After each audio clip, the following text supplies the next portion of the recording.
Étudiants et étudiantes, je poursuis le calcul d'intégrale des fonctions trigonométriques.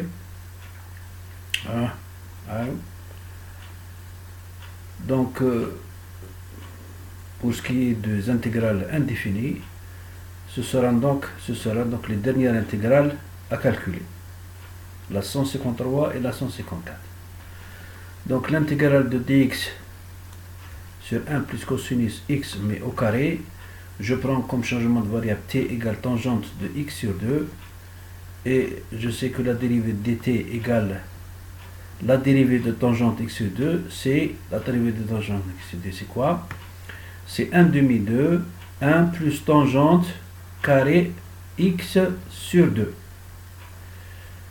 dx. Je vais remplacer dx, je vais remplacer le reste. Qu'est-ce que ça donne?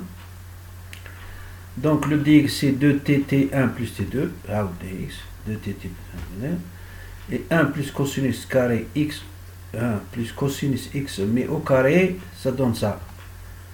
Qu'est-ce que c'est? Donc, vous voyez bien ici une fraction, donc je la renverse, je ramène donc le dénominateur vers le haut, vers le numérateur, et j'aurai donc à simplifier. J'aurai à simplifier, ce qu'il reste, il me reste uniquement 1 plus t2 dt, 1 demi 2. Ici c'est 2, ici 2 au carré. Vous voyez très bien, donc parce que 1 plus 1 mais au carré, c'est 2 au carré. Donc j'aurai donc, l'intégrale va se transformer en deux intégrales.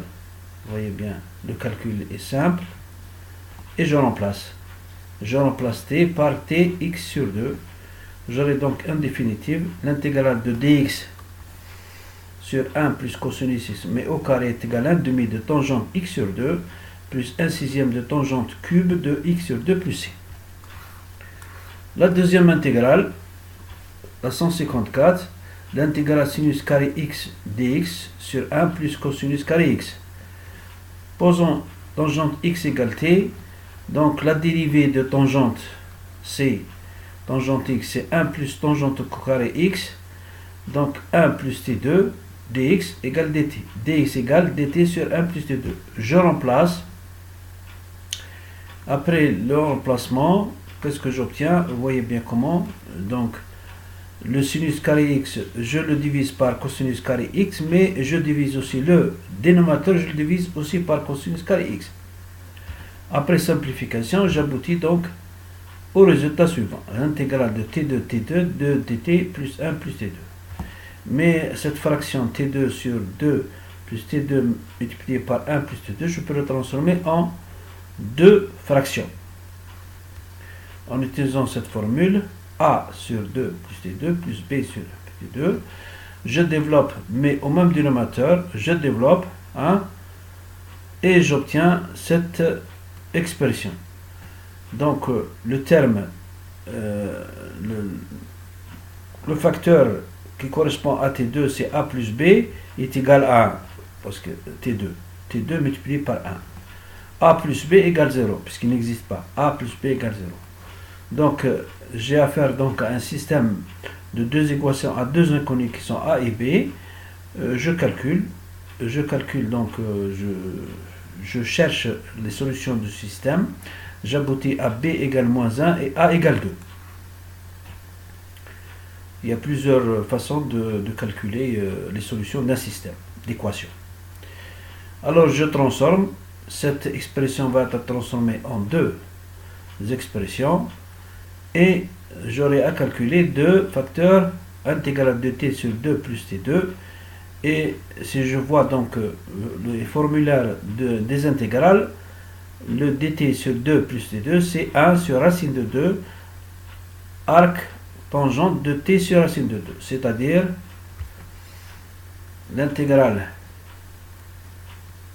de dx dt sur t2 plus a2 égale 1 sur a arc tangente x sur a. Voilà, il faut utiliser donc ce formulaire. Je remplace le t c'est tangente x. Hein? Je remplace, vous voyez bien, le t par tangente x, nous avons ça. Et ici, 2 sur racine de 2, c'est racine de 2. Parce que 2, racine de 2, j'ai donc, je multiplie par racine de 2 au dénominateur et par racine de 2 au numérateur. J'aurai donc 2 racines de 2 sur 2. Je simplifie le 2, il me reste la racine de 2 tout court. Et l'arc tangente de t, t étant tangente de x, donc l'arc tangente de tangente de x, c'est x, c'est tout. Et j'aboutis donc au résultat final, qui est l'intégrale de sinus carré x dx sur 1 plus cosinus carré x égale racine de 2 arc tangente de tangente x sur racine de 2 moins x plus c, étant donc une intégrale indéfinie. Je vous remercie de votre attention.